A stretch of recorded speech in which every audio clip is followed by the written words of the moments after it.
Hello and welcome to 100% Real with Ruby. Today I have a Jeff Hoehn on, and we are both extremely passionate about building physiques through building muscle because that's the only way to do it. And that is only really done through training. You can't diet on muscle, you can't clean eat on muscle, you can't even surplus on muscle without the training stimulus there.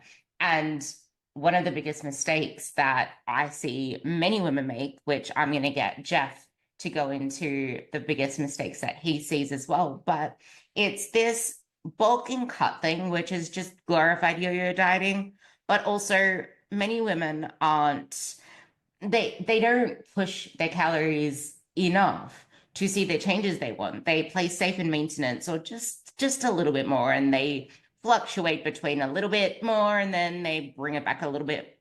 And if you're going to do that and then want to shred for every summer, what exactly are you expecting to build in that period of time?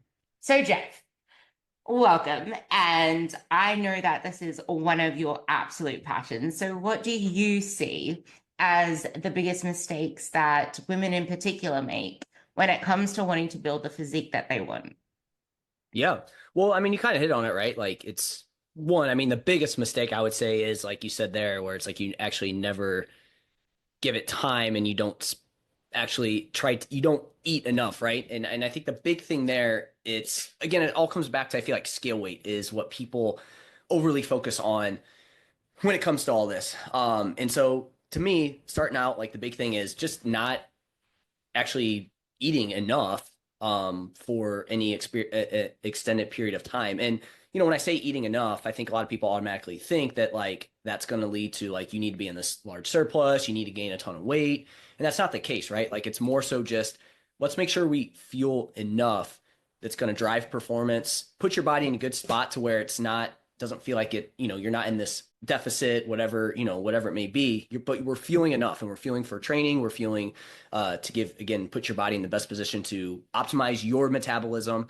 And again, that's not going to be done by trying to maintain your absolute lowest scale weight there. So I would say big thing starting out is not eating enough. And again, I'm not saying overeating, but not eating enough. And where I see people make a mistake there in that particular situation is they hear, okay, I don't need to be in a huge surplus, so then I can just maintain my weight. And anytime their scale weight comes up at all, then they're like, oh crap, I need to go backwards, right? And anytime we go from a state where we're eating fewer calories to now we're going to increase, again, maybe closer to our maintenance, you're eating more carbohydrates, maybe a little bit more food, and obviously you'll be eating more food in general, you're going to see your scale weight come up a little bit, right? So I think that's where people end up getting themselves caught up long term is they don't want to see their scale weight come up at all. And that's what leads to them chronically underfueling and not really putting their body in the best position possible. And it's key to understand what's going on in that process, right? Anytime you increase carbohydrates, you're going to retain a little bit more water. Anytime you have more sodium, your water weight's going to increase a bit potentially, right? And then, you just have more food in your system at any one time. You're going to see your scale weight come up a little bit. So my biggest thing here is you got to kind of get over that awkward kind of weight stabilization period. Otherwise, you're going to get yourself in this kind of chronic low maintenance where maybe your maintenance is like adapted down to that amount, right? It's not adapted too far down, but you have this like artificially low maintenance calories at that point. Yeah, the artificially low maintenance calories is one thing that I see quite a lot because people, especially women, feel like as soon as they eat over 1600 calories, oh my God, as soon as I eat over 1600 calories, I gain weight, I gain this. It's like we're focusing on the wrong metrics. And you mentioned there as well, being tied to the scale. I feel like it's a huge part of many women are tied to the feelings that they had during underfueling. So as soon as their body starts to feel a little bit more fuller or hydrated, it's like all the warning signs go off. And you did also mention there, which I feel like is a great path to go down. Women in particular have, especially when you're in your 30s, your 40s, etc., we haven't really learnt how to train for the physique that we want because all the messaging back then that was pummeled at us was this like fast-paced stuff, not resting all that much. Women have to train differently than men, when in reality, we kind of train the same way. The only real difference is that men like going bro on chest and bro on arms more often. The only real Yeah. difference is that women like doing legs more. So it's like maybe we don't need as much chest, but outside of all of that, we train the same and we still need to push ourselves closer to failure. And unless you can learn how to train close to failure, then you're not really going to see the changes that you want. And I usually tell people to train to form failure because most women underestimate what they're capable of anyway. So I want to go down that path because if we can learn how to actually push ourselves in the gym, then we'll actually start to see the changes that we want.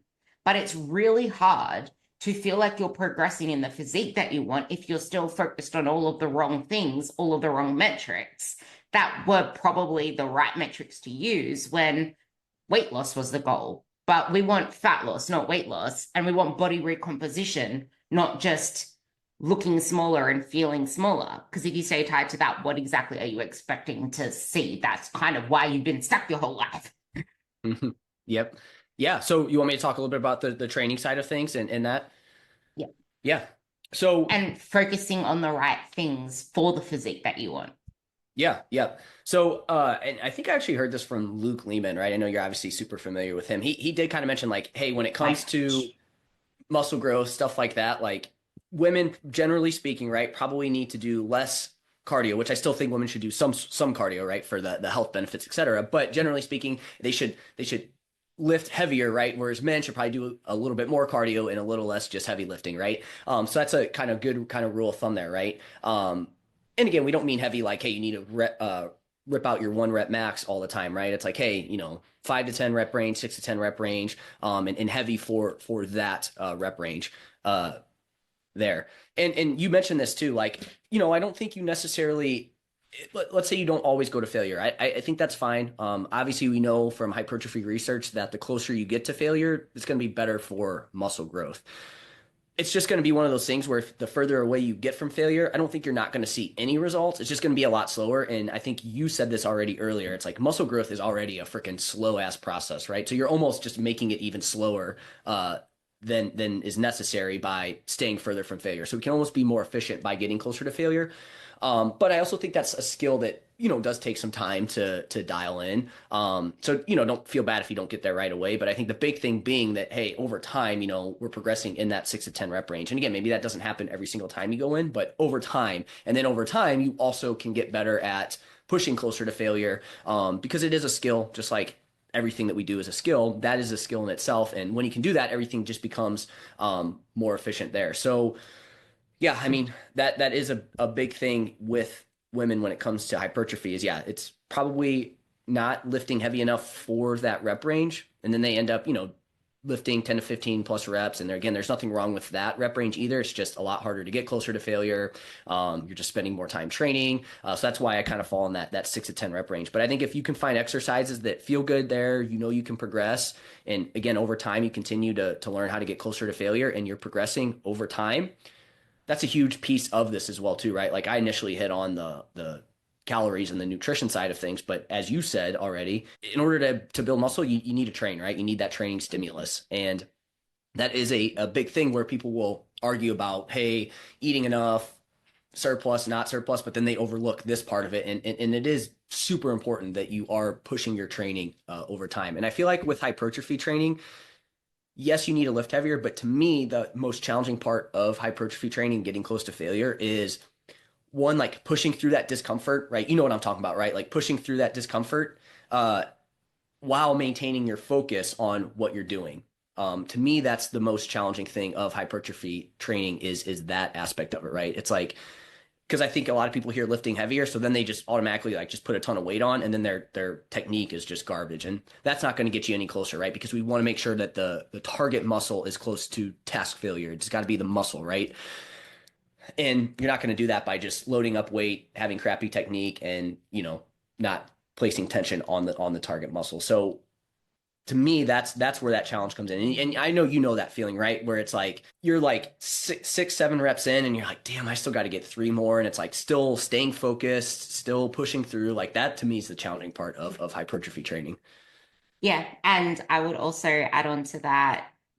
I put this on my stories yesterday. as well, because I have been stuck on 110 kilos or 230 pounds on my RDLs for the same 8 reps for weeks and weeks. And it is so easy to, many women can fall into this trap of always feeling like if something isn't moving up, then it's not progressing, like there's something broken with it.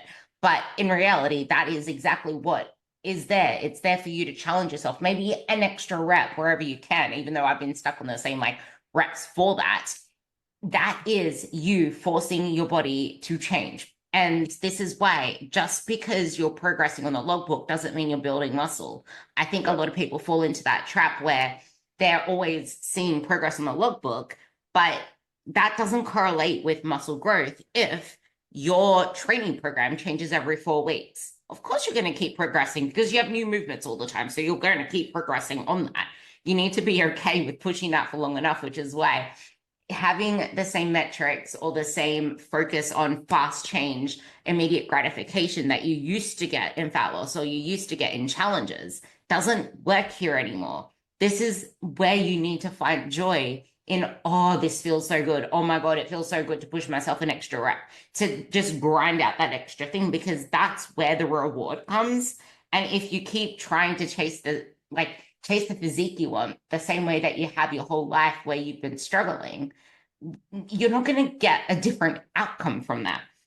And you also did mention that you started off on the calorie side, and I feel like that has a lot to do with it as well. Because if you're not fueling enough to recover, to train harder, because I know that it can feel like you can give your best when you're not fueling your sessions, but over time, once you start to get used to fueling your sessions a little bit more, you actually start to perform a whole lot better. And even if it's not just performing a whole lot better, you can last with the same high quality for a longer period of time and not just for the first few exercises.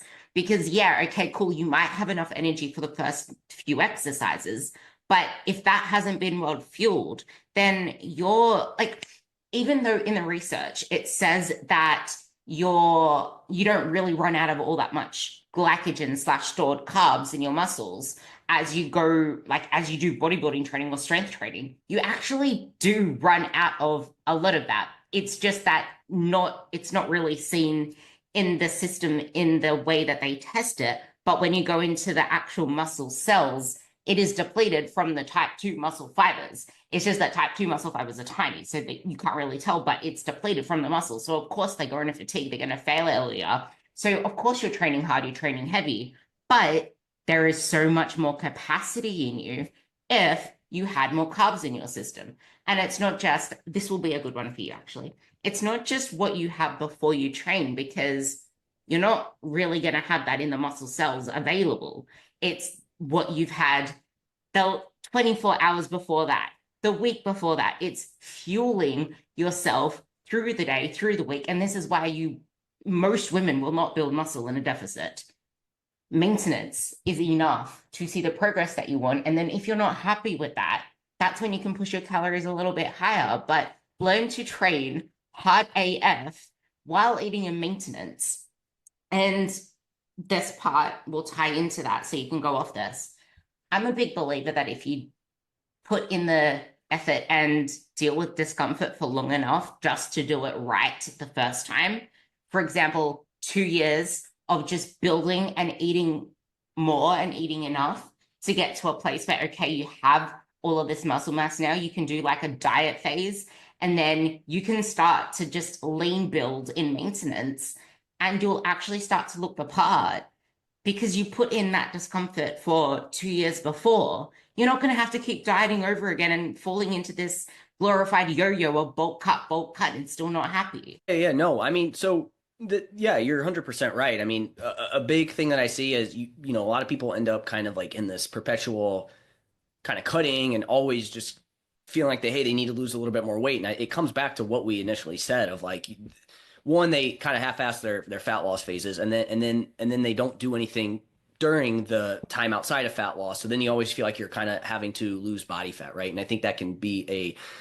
just like that's a tough place to be, right? Because you're never really going to change your body and you're going to feel super frustrated. You're going to feel like you're always kind of fat loss dieting. And so I feel like if you can get better at that part of it, you're going to be able to get in and get out a little bit more. And then that leaves us more time to be able to fuel ourselves enough. My goal with clients is eventually get them to the point to where they don't really need to diet more than, I say, 3 to 6 months, but honestly, we're talking 3 months out of the year.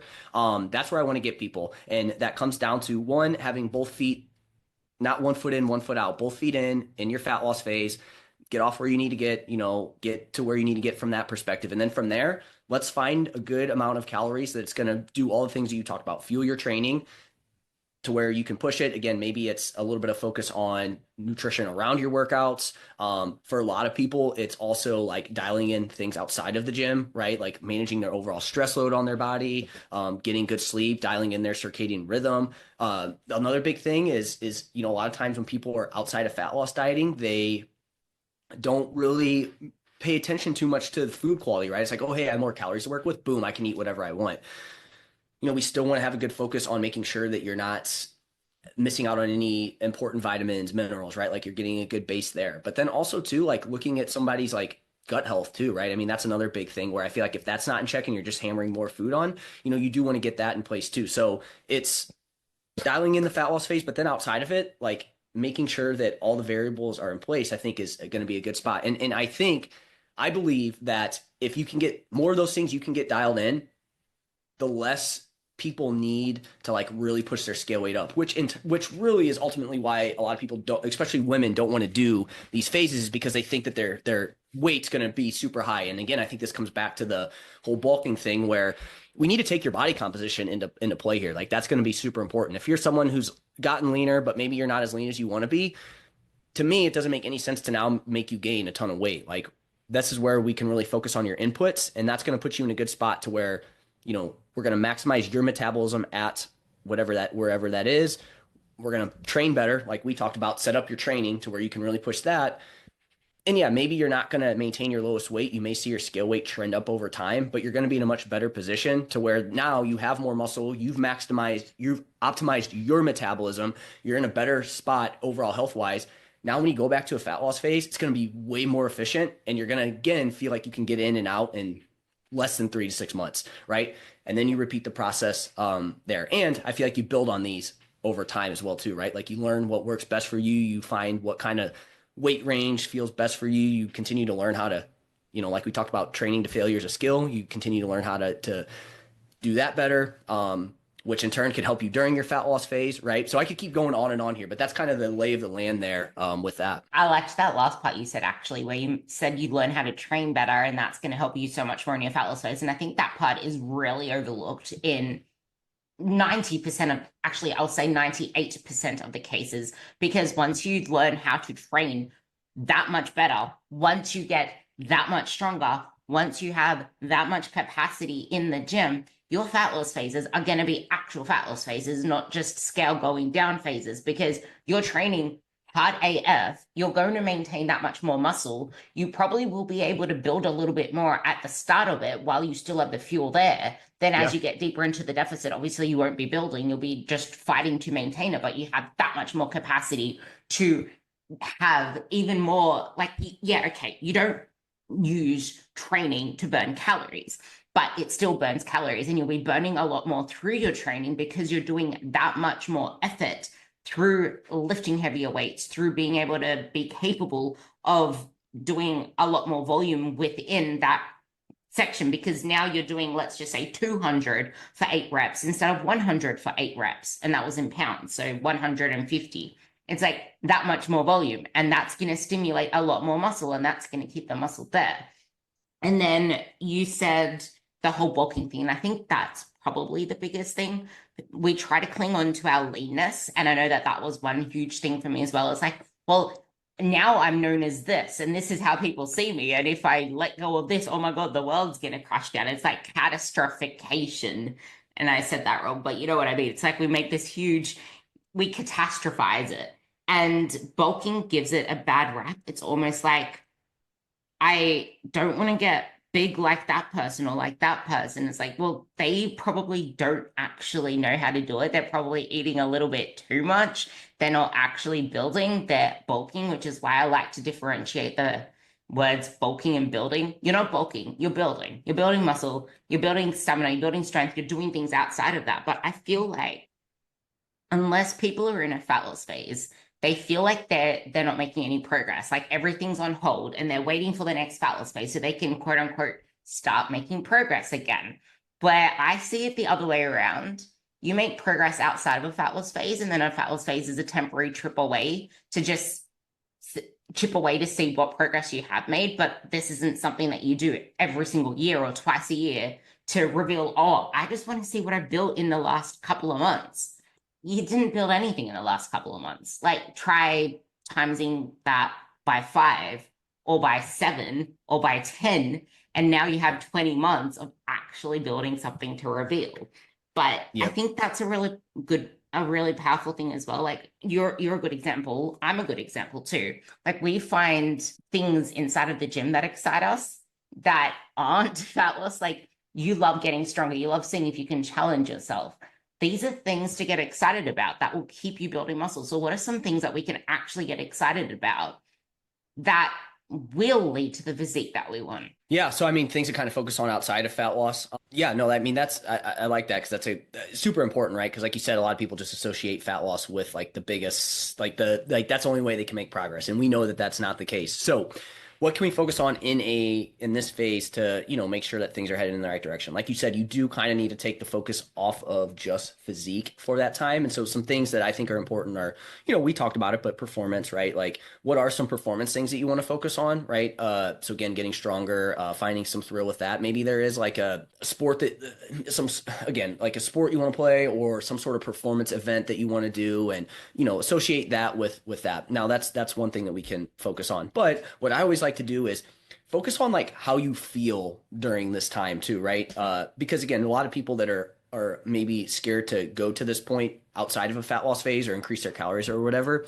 They're just kind of so used to that feeling of just being not low energy availability, but I don't think that's necessarily the case. It's just like a poor, like they're low calories, but it's also very poor diet quality. And so you just kind of feel like crap, right? Like you're not getting the micronutrients. You're also like undernourished because you're not, fueling your body with all the vitamins and minerals you need in a deficit. So people kind of get used to that. And they also do a ton of training on top of that too, right? Where it's like they have this like low caloric intake, high output. That's just not going to be a recipe for best body composition and just like how you feel and performance, right? And so when we get out of that, when we start to increase our calories, I really like to focus on like how somebody feels in and out of the gym. Okay, like paying attention to that. If there's maybe haven't had their menstrual cycle for a while, like look at those things. Look at how you feel in social situations, how you can feel better from that perspective. But also in this phase, like an underrated aspect of it is, we can't hack our metabolism. We can't like increase it by say 1,000 calories because we're eating more calories, right? But what you can do is you can optimize your metabolism. And I feel like, again, you're not going to do that when you're chronically just trying to maintain your lowest body weight. And so think of it as, hey, I'm optimizing it now to just put me in better metabolic health overall and to add some lean body mass. And then again, that's going to make my future fat loss phase more effective. Like I said, when you can optimize your metabolism, whatever that looks like for you, when you can do that, again, fat loss, body comp change in general just becomes much easier. And so I always like to relate it to that. So we're looking at performance, we're looking at how you feel. Look at for women, looking at your menstrual cycle, did you get that back? Also looking at the flexibility that you're able to have, and how you feel around food. Right? I had a client, she came to me, high 120s, lean, was just telling me how like she's has a ton of food focus. She felt like she wasn't able to maintain her weight, and really to me it just came down to she was just in this artificially low caloric state because she was trying to maintain a level of leanness and she wasn't focused on how she felt, right? And so I feel like by having her see her scale weight come up a little bit, but also focusing on body comp in this process, right? This is where big picture, like our inputs, the things that we're doing are going to be the biggest thing that's going to drive body composition change, not just looking at scale weight, right? And by putting her metabolism in a better spot by giving her a little bit more calories to work with, the anxiety around food, I feel like goes down. So like paying attention to that, I mean, if you're someone that's like on edge around food or scared to eat anything, like, you know, I feel like this phase can be really good for that as long as we still have some structure, right? Like that's the big thing is having some structure there. I actually think that this is a really good phase to for most for most women to just fuck the scale off for quite a while. Because if you've only ever focused on the scale, you're going to still get triggered by it, regardless of what story you want to tell yourself, because you've only ever seen it in one way. Give it at least 6 months without the scale. And if you can't do that, then I would question your relationship with the scale. I would really question your relationship with the scale if you cannot step away from it from 6 months. Because if you need that as validation of you doing the right thing, or you're not, or you fear that you're going to let yourself go because, oh my God, I don't have the scale to keep me in check anymore, then that is something to kind of ponder. You need to learn how to feel in your body, what makes you feel good. And the scale isn't going to tell you that. And if you're going to rely on the scale all of the freaking time, what do you expect of yourself? Like, what are you expecting to get out of this? And the other thing, Sorry, well, real quick on that, just to play devil's advocate on that. I agree. I mean, I think it could be a good skill to get away from it. I'm huge on data. And so like for me, I'm coming at it from this angle, whereas I feel like almost like for again for some people, I almost think like weighing yourself during this time can be a positive thing from a mental standpoint, right? Because I think it's a bigger issue if the scale, like there's something deeper going on if the scale like causes all these like anxiety and stuff like that, right? So to me, it comes down to like almost leaning into that discomfort a bit, but learning how to interpret the data that you get from that and like having that education around it, I think can be super, super helpful. Now, if somebody again, maybe for certain of your clients, stuff like that, like you guys have found that to be the best route to go.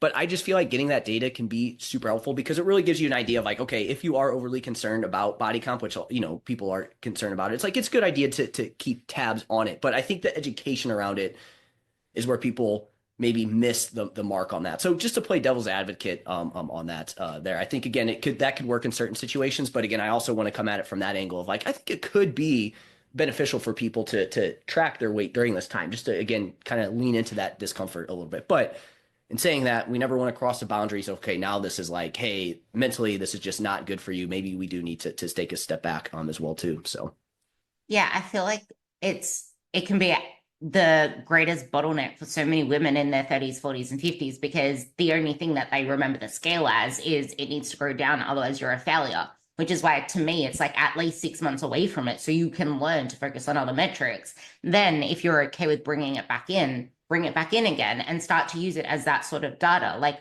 I have just only pulled out my scale again because my coach wants me to try to track my body weight going up now that he wants me to start pushing into a slight surplus. And I think this is also where a lot of people go wrong, which is why I want to start doing a segment with my coach on how we're going to approach this. You can lose a lot of fat in a short period of time. Like you should see substantial changes within an 8 to 12 week period of fat loss if you set it up right. But 8 to 12 weeks of building muscle, like good luck, good luck. You're not meant to be nothing too tracking the much. scale. Yeah, you're not meant to be tracking the scale going up to like the same degree that the scale would be going down if you were in a fat loss phase. Like that shit takes time. For example, gaining for a woman, let's just say half a pound in a month, that is like huge in itself if you can even gain half a pound of muscle in that period of time, especially if you're still learning how to do like this, pushing yourself to failure, fueling yourself enough. Like that is crazy. But you can easily lose like 3, 4, 5, 6 pounds of fat in a month, depending on where you're starting. That is how slow this process is. So if you're going to keep slashing your calories every single time that you feel uncomfortable, or you think that every summer is the greatest time to do a shred, then what are you expecting to build? And then, yeah, you mentioned to make fat loss phases easier. Luke freaked me the hell out when he pushed my calories up from 1600 all the way up to 2600 through eating a lot of carbs, because to me, I was exactly as you mentioned your client. I was food focused. I was wanting to train all the time. I was throwing in finishes. I was throwing in an extra sixth day of hit because I didn't feel like 5 days was enough. If I didn't annihilate myself enough, I'd add in more sets, drop sets. Like I was insane before Luke. And it's like I knew all of this stuff, but just because you know it doesn't mean you can apply it to yourself all of the time because it is that discomfort. And it's the discomfort that was so uncomfortable to sit with of not much changing because that's the hard part of building muscle. But what is probably the most important part, maybe you can speak about your experiences too, is that because I was so food focused, how the freaking hell would I expect to do and lose the fat that I had that I was so uncomfortable with, feeling puffy and all that kind of crap, if I was going to keep sabotaging myself anyway, and if I was already eating 1600 calories, and if I was already low energy and hardly, and like slugging myself through extra cardio, like how would I expect to see the body composition changes that I want? Let alone the fact I wasn't really getting stronger. I was just doing a shit ton of work in the gym. And yeah, maybe I got stronger here and there, but it was just a repetitive cycle of throwing everything at the wall to see what sticks. This is where structure really comes in, and it's why having a coach is so beneficial because you have a direction forward in a way that you're training specifically for physique, and no one is taught how to train for physique. Apps don't train you, PDFs you download don't teach you. It's just like, here's a new program, go off on your will. It's not like actually progressing you over the lifespan of you lifting. Yeah, no, absolutely. Yeah, I mean so it sounds like you were just kind of in that spot where like you were low calorie and you know just kind of spinning your wheels and increasing calories for you was just kind of like a foreign kind of concept, basically. Carbs. Like I was training my ass off and on 160 grams of carbs. And the first thing he said to me is, we're getting your carbs up to 300. I'm like, bullshit, I'm getting up to 300. How about 200? He's like, 250, 200, 250. He kept, like, we kept having that argument. And then I did 250. I freaked out over the scale, et cetera, et cetera. And then he compared my photos 6 months in and he's like, look at that. You've tightened up in the midsection because when you're low energy, when you're training your butt off and you're not fueling yourself with enough carbs, of course, your body's going to hold a lot of water. Like you're stressed the hell out. Your body is Yeah. stressed. And as soon as you actually give your muscles what they need, of course, you're going to hold more water from the carbs, but it actually goes in the right places. Yeah, no, again, that, I mean, that's a common thing, right? Like I feel like a lot of people get in that spot where they try to ramp up the training output on low calories, and it's like that's not what we're trying to do, right? It's like you're doing all this work, but like you said there, your body just is super stressed and you're not going to see that change that you want. So it's like that's a tough spot to get in, and again, that's not going to put you in a good spot to build muscle, and you're going to be putting all this time into training, and that's where people end up kind of spinning their wheels, right? I think they use weight training or training in general is the way, like we know we can use that as a caloric funnel to help with body fat, but if that's like the main focus, man, it's going to be hard to do that. And if you do want to do it that way, and this is kind of how Luke teaches it, is like you need to ramp up your caloric intake to kind of match that too, right? Like if you want exercise to be like your main caloric funnel, it's like you're going to have to increase your caloric intake to get there, right? Now, you still obviously want to be in a deficit, but you can't be eating, 1,500 calories while also doing, 5 cardio sessions and super high training volume. It's like that's just going to be the recipe for disaster. But that's where most people go when they try to lose body fat. And big picture here too, because I wanted to bring this up because you talked about this earlier. I think all of this, so a couple things. One, I think body comp is super important in all of this, right? In terms of like building muscle at maintenance, building muscle in a deficit, whatever it may be, right? Your current body composition is super important, and that's going to help, figure out like what we can do in the energy balance that we're in. And I think this is where most people get themselves in trouble is people are black and white, like, hey, you can't build muscle in a deficit, whatever it may be. And again, in general, anytime you're in a energy deficit, you're seeing your weight trend down, like that is not going to be the most optimal for building muscle, right? That's always going to be suboptimal compared to say being at maintenance or a small surplus. But I feel like the way people go with their training and how they approach fat loss, they're never going to be able to build any muscle in a deficit because of how they go, right? Whereas if we can start to get these inputs down, you could, again, are you going to maximize muscle growth in a deficit? No, but you're still going to be able to build a little bit of muscle in a deficit. And I really think that's going to add up in your fat loss phases, in terms of how you look, as you diet down. So really what I'm just trying to say there is, that approach that you were kind of talking about, low calorie, high training output, that's not going to build muscle in a deficit, right? Like you're not, just too many things there, too much stress on the body. Your body's, the last thing it wants to do is add muscle in that process. But I think if we structure things right, you can build a little bit in a deficit. But as I said, body composition is the overriding thing here where the leaner you are, right? Somebody like you, Ruby, like leaner you are, it's going to be really hard to build any muscle in a deficit. And obviously, as that deficit gets larger and larger, aka you're losing weight quicker, it's basically going to be non-existent, especially the leaner you are. And I just feel like with all this, body composition is just overlooked when people talk about weight loss, weight gain in terms of what's going to happen in that process.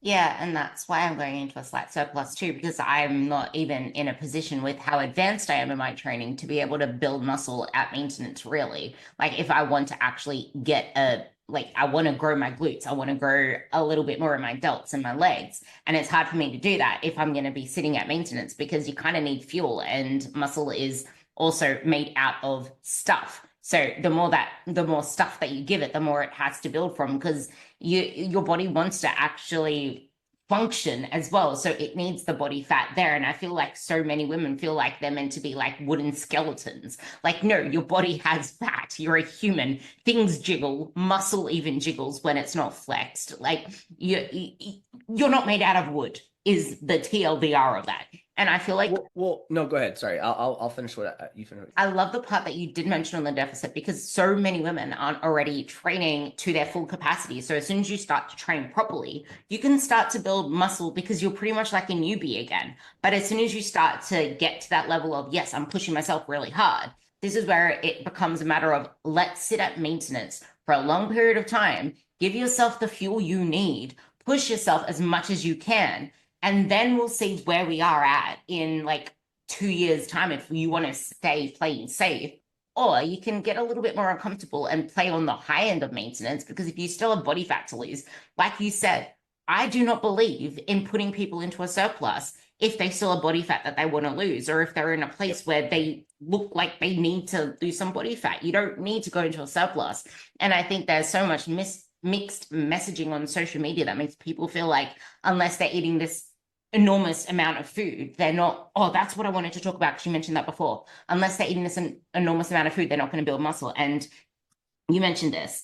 I feel like the reason many women struggle to allow themselves to eat more food is because every single time they've tried before, or every single time that they've done a quote unquote bulk or building phase before, they've done it the wrong way. They just thought that training more or training harder or heavier without actual like a logical progression at all, or just eating more protein, eating more food is going to lead to muscle growth. Well, that's why you haven't seen changes because nutrition needs to match training, needs to match let's actually progress you the right way versus let's just throw a shitload of food or a shitload of training at it and see what sticks. Yeah, I think people get super sloppy in the phrases outside of fat loss, right? It's like everything kind of goes out the window, and it's like, all right, you still need to make sure you have a good base of quality food, right? Good diet quality. Again, the training side of things is super important. And so yeah, I mean, if you're sloppy with it, you're sloppy with your meal timing, you're sloppy with food choices in general. Yeah, I mean that you're going to struggle, and you're not going to see the change you want. And this is why I'm just a huge proponent of let's look at before we focus on getting into a surplus or whatever it may be, we need to look at your inputs. That needs to be the most important thing. Just to rewind it a little bit, there's a couple things that you said that I want to go over. In a deficit too, when we talk about building muscle, when I say inputs, you're also going to put yourself in a better position if you're also managing your overall stress load on your body, if you're getting high quality sleep, if you're have a balanced diet that's not lacking any micronutrients, right? If you're getting enough protein, like that's going to put you in a better position to see that. And if you're just training and then all those other things that like that's going to lower your ability to be able to add muscle in deficit. So that's why I think the way people go about it is super important. For you, you talk about, hey, you're going in a surplus. I think for you, you'd be a perfect person to go in a surplus, right? Like you're on the leaner side. You already have a good amount of muscle. You want to continue to build more. And so like for you, it just makes sense of like you're not going to like you said, you're not going to see a ton of change just at maintenance. Like you're somebody that needs to like you said, get a little uncomfortable and probably push it a bit more now. And I think that's the other key piece too is yes, body composition, right? We talked about your body composition, but also where do you want to go with all this too? If you're someone that really wants to grow your glutes like you do and you want to have, bigger glutes, like in with where you're at, you're going to have to push probably a calorie surplus now. Again, we still want it to be controlled, right? We probably don't want you to gain too much weight. I would probably do it for you where it's like, hey, you're going to be in a surplus for a little while. Let's get you to a weight range where you feel good. Now we can keep, maybe then you go closer to maintenance or something like that. That's another way that I've kind of been approaching building phases is doing something like Same. that. But a lot of people don't want to get as like they don't want to build as much muscle as maybe you do, right?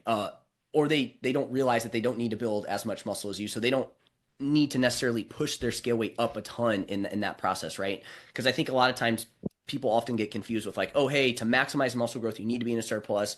And they, again, they're looking at like professional bodybuilders. And a lot of people don't want that. So I think that also gives people a little bit more wiggle room to first dial in their inputs, see where that gets them, and then you can push that surplus. Now, if you're someone who's super lean and you're super underweight, okay, hey, you're going to have to gain weight to build muscle. You're not going to be, I know we're talking women in particular here, but for guys, if you're 130 pounds and you want to be super jacked, all right, you're probably going to have to gain some weight, right? You're not going to be able to get there doing that. So just a few extra things I wanted to kind of hit on there. No, there are But two things that you just mentioned that were really, really good. You said if you're on the leaner side already, you don't actually see yourself as leaner already. And I think that's the hugest part. Like that's why I don't judge myself because I'm so used to seeing myself. It's like, I don't know it. Am I too lean to do this? Am I too lean to do that? Because I don't see myself the way that others would. So that's why I let my coach do the like call the shots. Because for me, I realize now that I've been trying to get my glutes to grow bigger and bigger and bigger in maintenance, and it has not been happening. And I push my shit to failure. And it's like it's too slow in maintenance and I want my glutes to grow. And I feel like as well, when you mentioned that women don't have to push their scale weight too high, this is exactly where it comes to.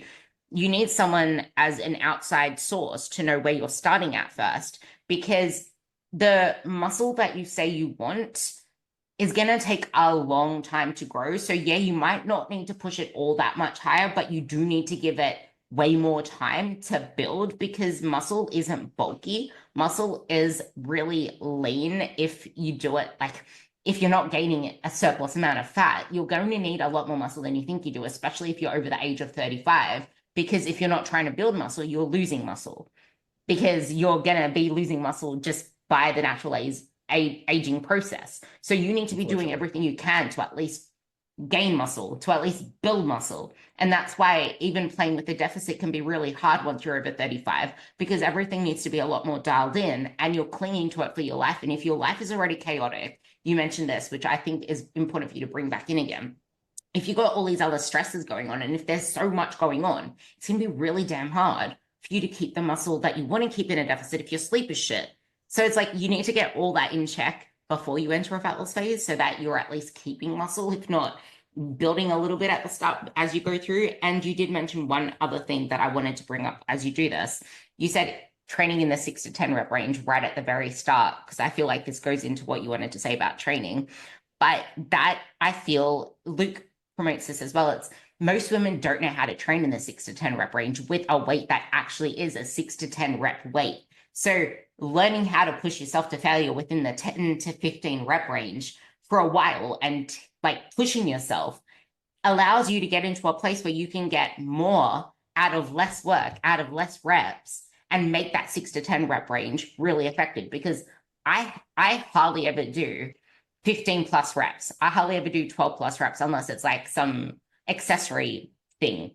But most of my work is between 5 to 10 rep range, 5 to 10 reps. And you get effective AF stimulus in that rep range as it is because it doesn't take you like 10 reps to start getting into the effective rep range of you pushing close to failure. You're pushing close to failure halfway through your set. Yeah, absolutely. No, I agree. That's why I love that rep range. It's like you already like not only do you like you're close to it already, and if you can learn like you said, it's super effective. And I also think in that let's say closer to 5 to 8 rep range, you also can leave a rep or two in the tank and you're going to be getting a lot out of that rep range too, right? So it also is very forgiving from that standpoint. But you do need to learn how to do it, and that's the tricky part, right? Because again, it's that fine line of lifting heavy enough, but again, doing those things that I talked about where you push close, somewhat close to failure, but also like staying focused with good technique. But yeah, no, I definitely think there's something to like also li lifting a little bit lighter, but pushing failure from there, and then learning how to really push failure, and then you can get more out of that 6 to 10 rep range. I think that because again, like you said, then it's like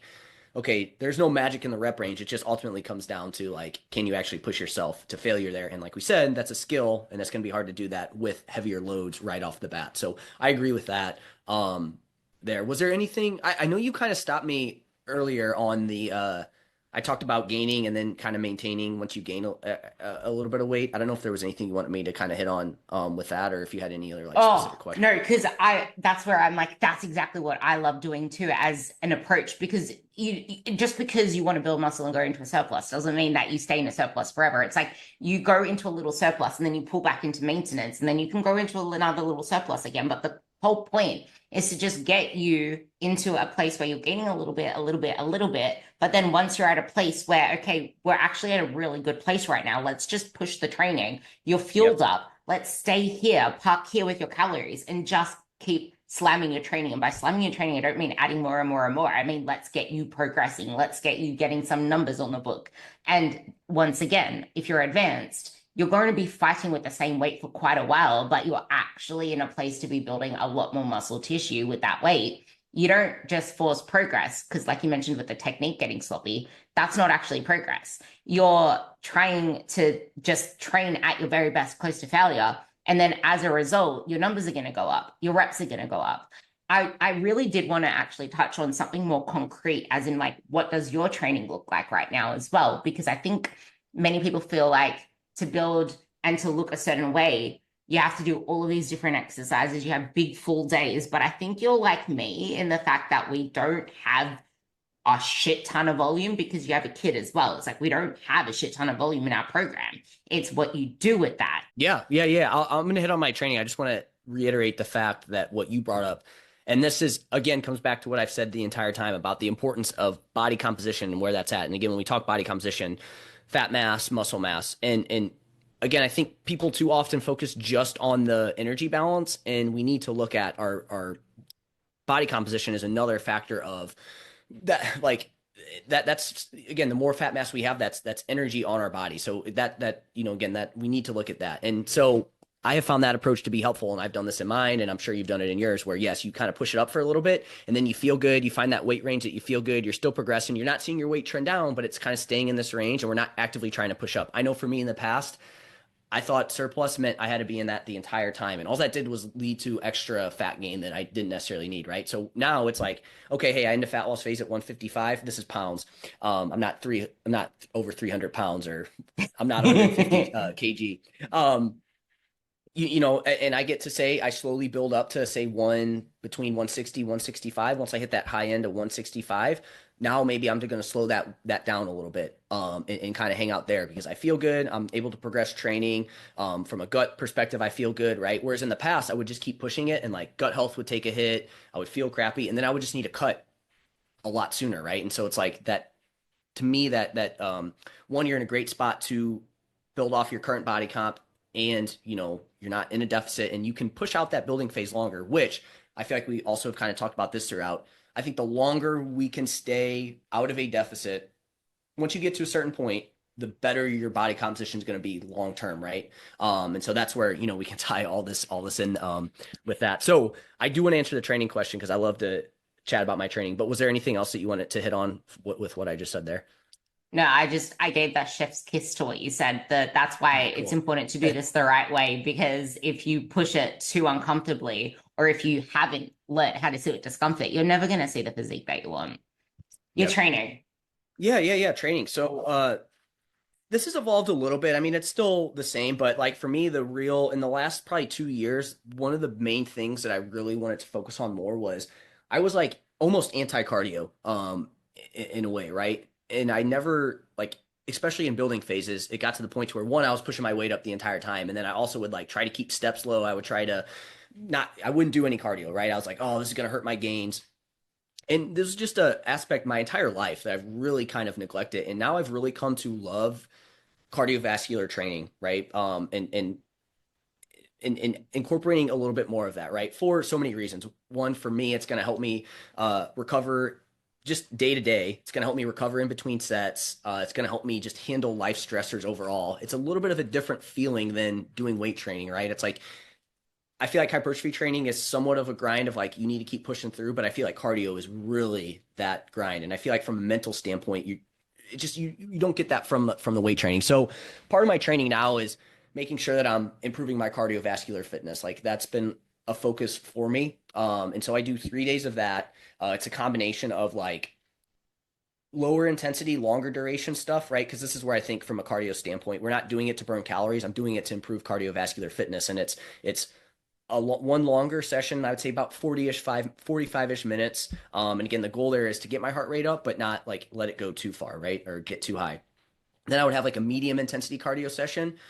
This is like closer to 30 minutes where I'm pushing that pace a little bit more. And then I have my higher intensity cardio session where I'm really pushing like more interval styles. And this is anywhere from, my coach has me programmed anywhere from like, I was doing 5 minutes, which your intensity is a little bit lower, but trying to go as quick as you like, trying to push it for 5 minutes straight is challenging, right? Like that, it's hard in its own way. You could do it as little as 1 minute, but it's again more interval style, and I guess people would call that like hit training. And I enjoy that, right? Like I feel great after that. But that's the type of cardio that you don't want to necessarily do all the time. So that's what I'm doing from a cardio vascular standpoint. And then from a weight training standpoint, I'm doing 3 days a week with that. It's a lower, upper, full body split. So I'll do Monday, Tuesday, I'll do lower than upper, 2 days of cardio, and then I'll do on Friday my full body. The full body has one quad, one hamstring, and then I hit every other muscle group there. And then my lower body on Monday is lower. I'm working out at home now, and so I'm a little bit limited on equipment right at this moment. And then my upper is again, it's tricep. Uh, with triceps, we're doing one overhead. We're doing a push down. Chest, we're trying to hit, like a angle, like a sternal angle where you're more of a flat press. Trying to get like an incline press, and then sometimes kind of like either a fly or a costal where you're kind of pushing high to low. Back is upper back, lat, right? So it's just real balanced from that perspective, and everything is about 2 sets, but it's close to failure, mostly in the 6 to 10 rep range. And yeah, and I also told my coach Brian this phase, one thing I wanted to incorporate a little bit more of was a little bit of like plyo slash power based stuff. So now this phase I'm working on doing a little bit more of that, right? So there's some skips. There's like a basically a jump from my knee and like into a broad jump. And again, my thought there is I've never really focused on any power based training.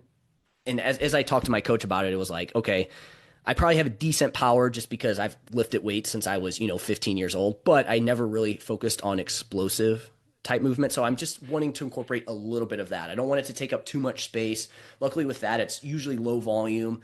You don't have to do a lot. And since I haven't really directly trained it, I feel like I can get away with a good amount. So I'm just trying to be a little bit more balanced, but my main focus is I still love physique development. I still want to try to get as jacked as possible. So that's the training side of things. I don't know if you have any questions on that. I can dive into what my nutrition looks like, or yeah.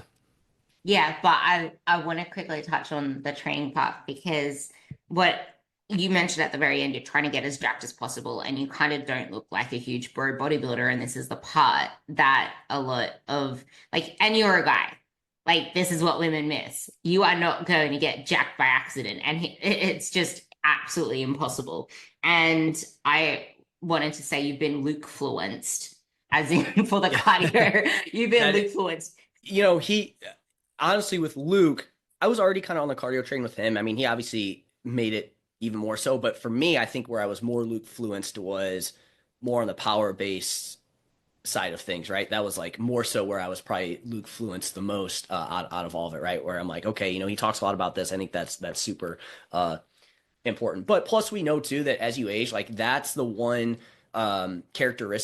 fitness characteristic that seems to decline the quickest, right? It's your power, and it's like yes, strength. You talk about muscle, like that's going to decline as well too. But it seems like that power is the one that if you don't do it, that's going to like have this sharp kind of decline as you continue to age, and that's super important to maintain, for function and just general health as you age.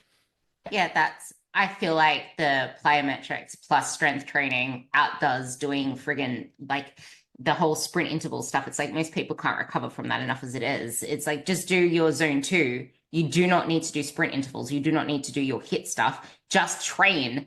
Get really fucking strong. You're going to get the benefits from type 2 muscle fibers from getting really fucking strong. And the power stuff comes in through like plyos and skips, and that's kind of stuff that you lose. And I feel like that's a huge thing that the general population needs to know because you're not an athlete. Like Stacey Sims and her athlete research, you don't apply that to yourself, please. And then the fact that you mentioned 2 sets as well. Like for me, one thing that I was just like, this is so like this is such a great example because for me, if I think about all the leg training that I do in a week at the moment before my program becomes a lot more quad focused, because apparently I have zero quad because of my femurs. Every single time I deadlift, RDL, Bulgarian split squat, anything that I do, my hips and my hamstrings and my hips and my hamstrings take over because femurs. And this is exactly where having a coach kind of helps because you're not going to get better at squats by squatting. You're not going to get better at deadlifts by deadlifting. That's just keeping the skill there. You need to work on the weaknesses. But that aside, Yeah.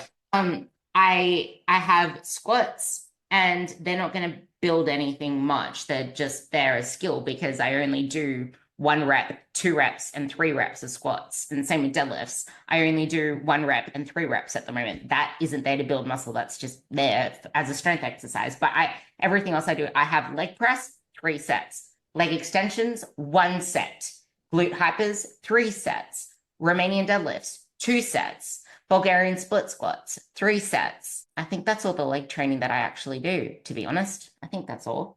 Yeah, that's all. And then my deadlifts and my squats. That is literally all the leg training that I do. And it's funny when you look at a typical person's program that it's just loaded with all of these different exercises. Like you don't need that much, but at the same time, if you're starting out, you do need more than Jeff and I because you haven't learned how to actually use the rep ranges and you can get away with more reps. But the goal is to get the most out of it, to learn how to make those reps efficient and effective AF. And then you don't need more. And that's a huge misconception with so many women. It's just like the more that I progress, I need to add more. If I take some away, I'm going to lose progress. That was a huge thing with me. And Luke, freaking, I was so bad on trying to cut back from 6 days to 5 days. So he gave me 6 months buffer of, nope, you're just going to do 5 days. And 6th day, you can go in and just do zone 2 cardio for 30 minutes. So that's where I started. And then he finally got me down to 4 days of training and a zone and 2 zone 2s. But that's kind of the thing. And then I got rid of the zone 2s and only did 1 day of zone 2. Like doing less actually got me more results because I learned how to actually train properly. He got me using the tempo stuff. Like don't just rush through the movements, use the actual muscles. Like it's not 10 seconds of an eccentric, it's control the movement. But I just really wanted to talk on the fact that you don't need more stuff to get more results, but you do need to learn how to use your stuff effectively and put all of your focus there. I feel like I have this for you guys listening to this podcast because it's coming out this week. There is a podcast coming out that I did as a solo soon where I go on all of this already, where you are focusing on everything that isn't the right thing because it's so much easier to gain control of, which you might be able to talk about this as it comes to your nutrition when we go into that last part. But because it's so much easier to control something that gives us tangible results straight away, like I'm going to cling on to my food, or I can control this, I can control the scale. But training is a really hard thing for that because it's delayed gratification. It's showing up all the time. It's putting in the effort, but that is what you need to focus on to build muscle.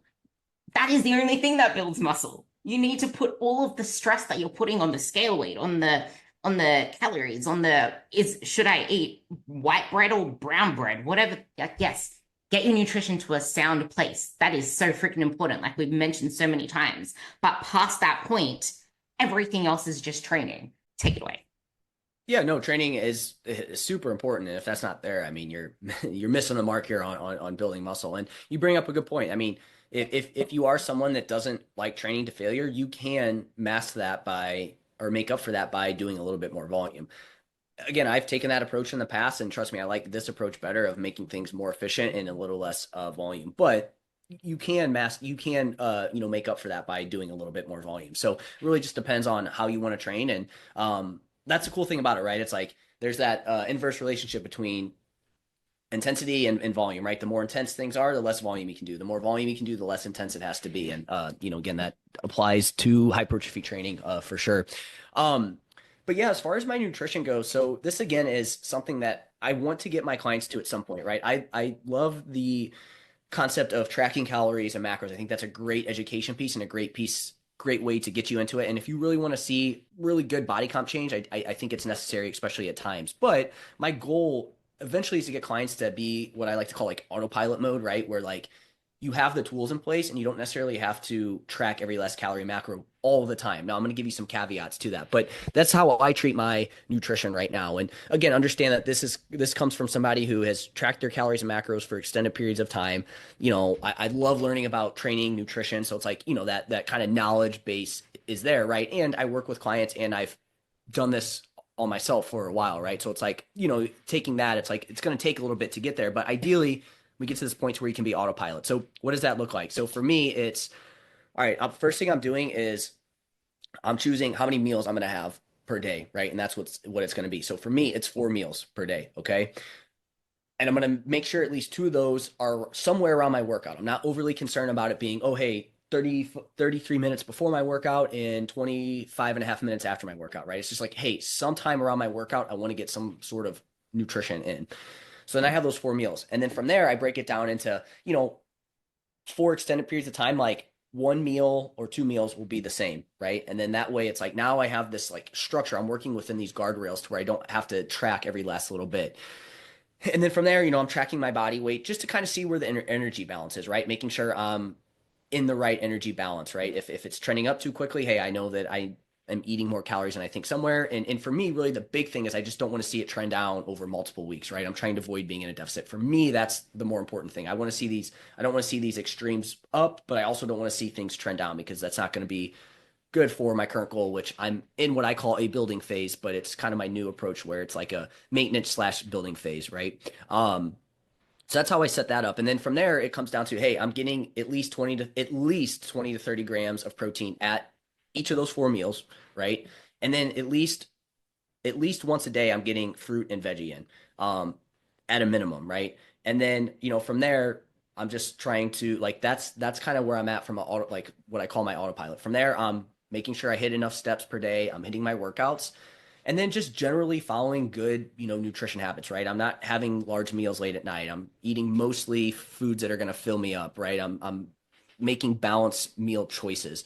And all these things and I'm not getting to the point where I feel like overly stuffed at meals, right? And these things just kind of help me to where like you just kind of can regulate your body weight better and you can manipulate it up or down based on that. So that's kind of how I do my nutrition now at this point. And I haven't been in a deficit since like October 2023. So, coming up on a year and a half here. And so it's been nice to not have to do that. I do want to get into a deficit here soon because I do think from an overall health perspective, there's some benefit to getting into a deficit at some point in time. But again, it's nice to not have to always diet. So that's kind of what my nutrition looks like. And again, eventually I want to get people to that autopilot mode. And with that, that doesn't mean that you never track again. It's just, hey, maybe during certain periods of time you can dial back a little bit in terms of tracking, right? But I do think if you're going through your first building phase, you're going through your first fat loss phase, whatever it may be, you do obviously need to track for some period of time to get that kind of awareness and education around it. But eventually, we want to get you to that point. I feel like tracking gets you to a place where you can create this autopilot mode, but I feel like many women, because they've spent so much of their lives in this deprived state, they have to make food like this massive event. And you sound like you don't give a shit about your food. It's just like it's there. It's just like just have a structure there. And that's the thing. Like I used to give way too many shits about my food. Now I don't really need to give it all that much thought anymore. I don't want to. I don't want to be food focused. I don't want to think about, I don't want to have to like make this elaborate thing around my food like I used to because I don't need to. I've been well fueled. I have not been in a deficit since 2020, I think actually, 2021. Man, you got me beat way more. Yeah, it's just like I love being in maintenance. I feel like if unless you actually put on substantial amounts of body fat, you don't need to do a deficit because as Yep. long as you're at a healthy body fat percentage, you're doing enough of the cardio or walking steps to keep your health there, to keep your cardio health there. You're training for muscle. You don't, that's the thing, like get yourself to a place where you never need to diet again, unless you really want to push a surplus again. But otherwise, it's the best place to be. It's just that you really need to go through the discomfort at first. The thing is, I'm not anti-deficit, I'm not anti-surplus. It's just, again, it's all dependent on where you're currently at and your current body composition and just getting away from that, increasing your output while not having the right amount of food there, right? Like that's where we want to be careful. And so that's kind of my main thing. And I guess another good takeaway would be like building muscle is a slow process. And so, this is why I'm a huge proponent of trying to get everything dialed in that you can, because if not, you're going to feel like you're spinning your wheels outside of a fat loss phase. Because, like you said, let's be honest. I mean, you're going to see the most change in the short term by doing fat loss, right? Like that's where you're going to see the most change. But unfortunately, you can't be there forever either. And your body, whether you, I guess there is a subset of the population that can just keep pushing through, but there's also a subset where, you try to stay there too long, your body's just going to say no, and you're going to eventually not be in a deficit. And then it's an uncontrolled surplus, and that's what we want to avoid at that point. I just wanted to tie a bow by saying that part that you said you can't be there forever. Trying to stay in a fat loss phase for a long period of time when it isn't serving you anymore is actually going to make your results worse. So it's like you'll Yep. get the results at first, but you're just going to look worse and worse and worse over time. Body decomposition, the longer that you keep yourself in a fat loss phase, that it's just like most people have got themselves into a decomposition phase because they're staying hardly eating enough to actually fuel their training. They haven't learned how to fuel it and how to train, and they're not eating in that big of a deficit for long enough to actually see fat loss. So you're just exactly as you said, spinning your wheels. Well, and then you're not going to damage your metabolism, but it's going to adapt to that. And then, now we're talking, hey, you're going to run into some gut issues, you're going to run into some thyroid issues. Like then that's going to lead to a whole host of issues. So it's like not only are you going backwards from a body composition standpoint, but even an overall health standpoint, you're going to be going backwards as well too. And we know with women too that women are at a higher risk of autoimmune issues, and I feel like that perfect storm of all those things that we just talked about is going to lead to more of those issues as well too, right? It's super important that this is why I'm such a huge fan of like, hey, we need to spend time fueling enough, not necessarily in a surplus, but enough to really maximize your overall health and physique or metabolism, optimize your metabolism, and just overall health. That last statement right there is exactly why I got Jeff on the podcast, because everything that he just said in that last little bit, we are a huge fan of you fueling enough. And I feel like it is such a fear out there. I really hope that you guys took a lot from this podcast because like Jeff puts this on his Instagram a lot as well. So I highly recommend that you read his stuff over and over again as well. So it reiterates the same points that you probably heard from me a million times over. But the less that you can remove the fear away from the scale fluctuating or feeling a little bit fuller or fluffier or more hydrated, the closer you are to seeing the body composition changes that you want, because now you're not just tired to feeling deprived and dehydrated and decarbed. There's another one, and decarbed over time as well, because carbs are carbohydrates, and there's going to inevitably be a hydrated feeling with carbs. So, yeah, that like eat enough for long enough to see the changes that you want, but learn how to train, because eating enough for long enough isn't going to get you the results if you haven't learned how to train to build the tissue that you want as well. With that, is there anything else that you want to leave my audience with? Leave your Instagram handle here as well, just in case people don't actually check the show notes because they're on the go. Yeah. I guess one last thing would be, you talked about feeling puffy, etc. I find that a lot of the time that feeling puffy is just too much stress on the body, right? Somewhere along the lines, too much stress on the body, whether that be psychological stress, perceived stress, some sort of stressor on the body in terms of what you're doing, too much training, not enough recovery, whatever it may be. That's part of the issue at play too, is just a lot of like just stress on the body. So I've found with a lot of clients that end up, kind of feeling that like puffy feeling, really working on, okay, how do we, to me, body composition change is all about giving the client the right stressors at the right time, but then also knowing what stressors to pull away from the body as well too. So it's always that give and take there. And I find that if you're feeling that way, it's more so that than anything. so again, just something that I wanted to say there that I've been like super passionate about is just like stress on the body, nervous system, like stuff like that's just super interesting to me. But yeah, as far as where to find me, podcast, Mind Muscle Connection podcast, and then Instagram, Jeff Hoehn underscore. That's where I'm the most active. So if you have any questions on this podcast or anything, just reach out to me there. And again, really appreciate you having me. I love taking time to chat with you and talk about this. It's super fun and interesting. So I love this topic. So I'm so glad we actually got a riff for longer than I realized, because this love it. is a passion topic. And on that stress part, this is the thing. Take this away with you. It's how that stress makes you feel, because then you try to grab control of something and everything feels uncomfortable. It's not just the stress on your body, it's the stress that it then impacts the mental aspect of it all. So with that, Yeah. thank you for listening to this podcast. It would mean the world to me if you could give me another 5-star rating. They've been tracking upwards and I've been getting a lot more eyes on this podcast. So I thank you all for tuning in and sharing it with your friends. And if there's anything else, shoot either one of us a message and you will hear me on the next podcast. Bye.